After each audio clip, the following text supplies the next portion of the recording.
Hello बच्चों, good morning. आज की इस वीडियो में हम लोग कुछ नीतिपरक दोहों और पद के साथ उपस्थित हुए हैं। इस दोहे और पद कक्षा 4 के कलरव अर्थात हिंदी विषय के भक्ति नीति माधुरी नामक पाठ से लिया गया है। ये दोहे कबीर दास जी और रहीम दास जी के द्वारा लिखे गए हैं तथा पद सूरदास जी के द्वारा रचा गया है। तो सबसे पहले हम इसके पहले पार्ट में कबीर दास जी के दोहों के बारे में पढ़ेंगे और उनसे ज्ञान की बातें सीखेंगे। कबीर दास जी जात पात, ऊंच नीच, धार्मिक भेदभाव आदि का जोरदार खंडन करने वाले संत कवि थे। इनका दृष्टिकोण मानवतावादी था तथा इनकी रचनाएं 3 रूपों साखी, सबद और रामायणी में मिलती हैं।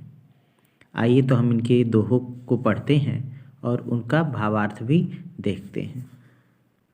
साच बराबर तप नहीं, झूठ बराबर पाप, जाके हृदय साच है, ताके हृदय आप कबीरा, ताके हृदय आप।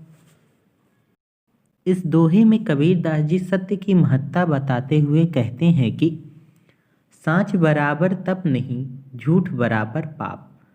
अर्थात इस संसार में सत्य बोलने से बड़ी कोई तपस्या नहीं है और झूठ बोलने से बड़ा कोई पाप भी नहीं है।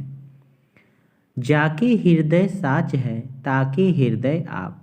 कबीर दास जी कहते हैं कि जिस व्यक्ति के हृदय में सत्य का वास है, अर्थात जो सत्य का साथ देता है तथा सत्य बोलता है, स्वयं परमात्मा उसके हृदय में निवास करते हैं। अर्थात हम सभी को हमेशा सत्य का साथ देना चाहिए और सत्य वचन ही बोलना चाहिए।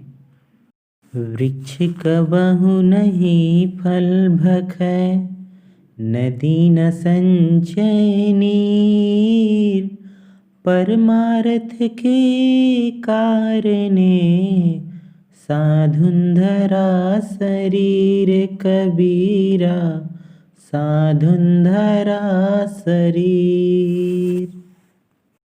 इस दोहे में कबीर दास जी सज्जन व्यक्तियों की विशेषताओं का वर्णन करते हुए कहते हैं कि वृक्ष कबहु नहीं फल भखै, नदी न संचय नीर।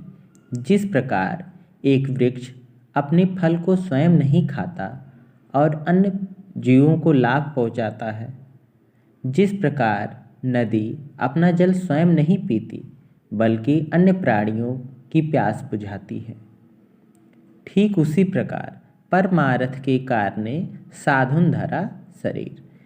उसी प्रकार एक सज्जन व्यक्ति का शरीर भी दूसरों की सेवा के लिए ही होता है। अर्थात जो सज्जन मनुष्य होते हैं वे अपने स्वार्थ को ध्यान में न रखते हुए सदैव अन्य लोगों की भलाई में ही लगे रहते हैं।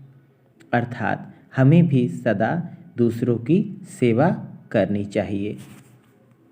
जहाँ ज्ञान तहाँ धर्म है, जहाँ झूठ तहाँ पाप, जहाँ लोभ तहाँ काल है, जहाँ क्षमा तहाँ आप कबीरा, जहाँ क्षमा तहाँ आप। इस दोहे में कबीर दास जी कहते हैं कि जहाँ ज्ञान तहाँ धर्म है, जहाँ झूठ तहाँ पाप। अर्थात जिस जगह पर सत्य का ज्ञान है वहीं धर्म का भी वास है और जहाँ झूठ का वातावरण है वहाँ पर पाप पनपते हैं। इसी प्रकार जहाँ लोभ तहाँ काल है, जहाँ क्षमा तहाँ आप। इसी प्रकार जिसके हृदय में लोभ अर्थात लालच है वहाँ काल का वास होता है, अर्थात उसका विनाश निश्चित है। तथा जिस स्थान पर क्षमा और दया का भाव होता है वहाँ ईश्वर का निवास होता है। अर्थात हम सभी मनुष्यों को दयाशील और क्षमाशील होना चाहिए। धन्यवाद बच्चों। अगर आप सभी को मेरा वीडियो पसंद आया हो तो हमारे चैनल को लाइक, सब्सक्राइब और शेयर ज़रूर करें तथा बेल आइकन को क्लिक करना बिल्कुल भी ना भूलें। नेक्स्ट लेक्चर में हम लोग रहीम दास जी के कुछ प्रमुख दोहों के बारे में पढ़ेंगे।